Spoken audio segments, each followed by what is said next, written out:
So mga kajak, may ginawa tayo kanina. So itong may-ari ng sasakyan nagtitipid. Sabi ko, kayo ho bahala. Basta ako po pagka gumagawa ako ng brake cylinder, buo yung ginagawa ko. Pero anyway, preference po yan ng may-ari. So sabi ko, kung gusto nyo makatipid, pwede naman yung rubber cap lang ang palitan natin. No, madali lang naman palitan yan. So anyway, ipakita ko mga kajak, wag ho tayong pakasigurado pag hindi natin na-check na maigi yung brake cylinder natin.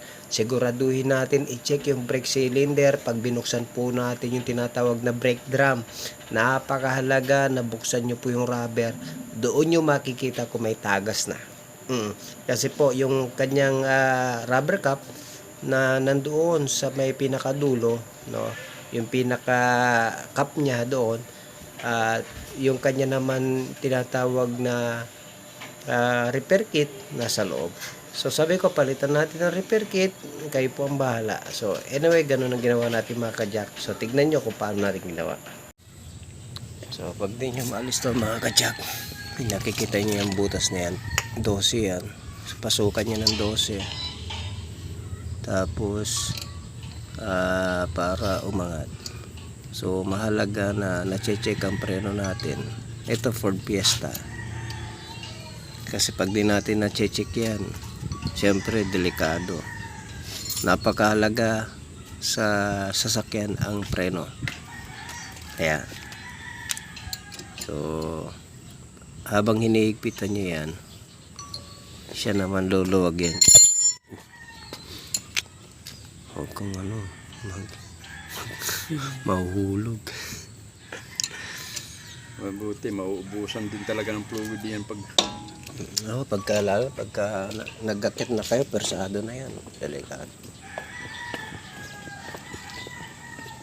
So, kita nyo ito mga kajak. Wala pa siyang tulo sa baba.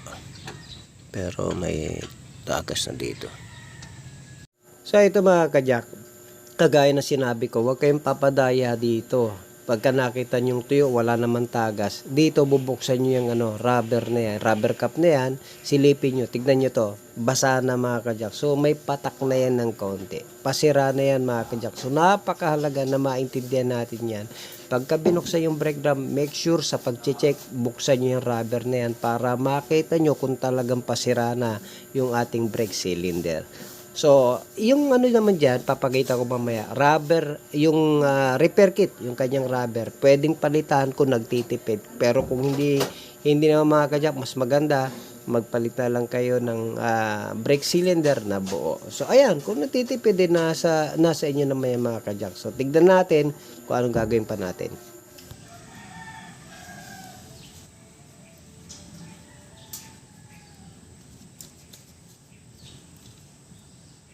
Ito kasi ang kalawang isa.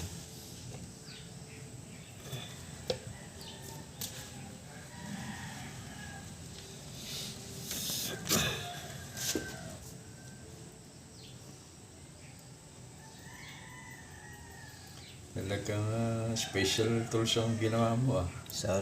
Ginawa mo lang yan talaga. Alin? Yan. O ba yan talaga yan? Ganito talaga. Okay. Pang sungkit.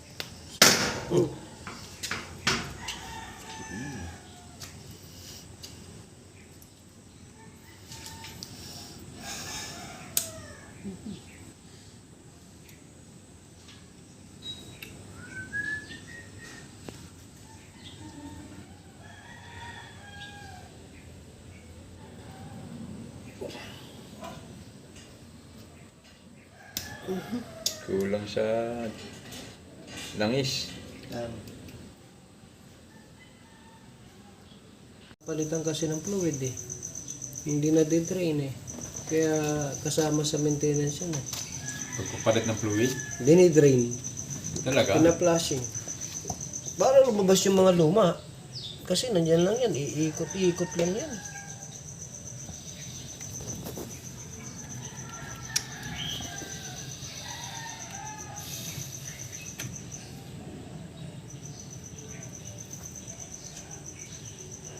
Kailangan malakas ang kamay mo dyan.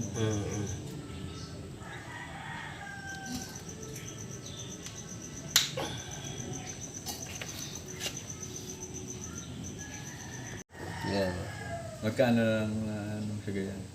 Minsan $100 sa Ba, 5,000 din yun. dalawang buwan. Pwede na yun.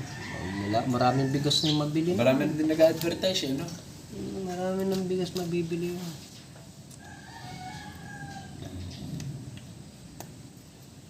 Ilan ba dapat na nag-view? Dapat hindi mo ini-skip yung yung patalastas pag nanonood. Itabi mo yung yung... So kung tatanungin nyo kung magkano nagastos ng may-ari, 25 pesos lang yung isa na rubber. So yung kanyang goma lang ang ating pinalitan doon. So 25 pesos lang mga kajak. So mas maganda piliin nyo pagka rubber lang papalitan nyo, yun double, no? So mas maganda yung para mas matibay. So anyway mga kajak, kung gusto nyo nagtitipid kayo, pwede naman yun ang gawin nyo pag tumagas na yung brake cylinder nyo. Palitan nyo yung repair kit, kung yung rubber lang, pwedeng rubber lang. So make sure nga lang, linisin nyo mahigi yung tinatawag na brake cylinder.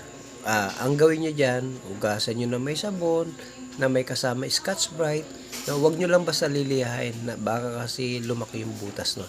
So anyway mga kajak, ganun lamang. Kung gusto nyo makatipid lang tipid tips lang yon, pero mas mainam po, hindi naman talaga kayo nagtitipid at gusto nyo bumili na lang kayo ng buo.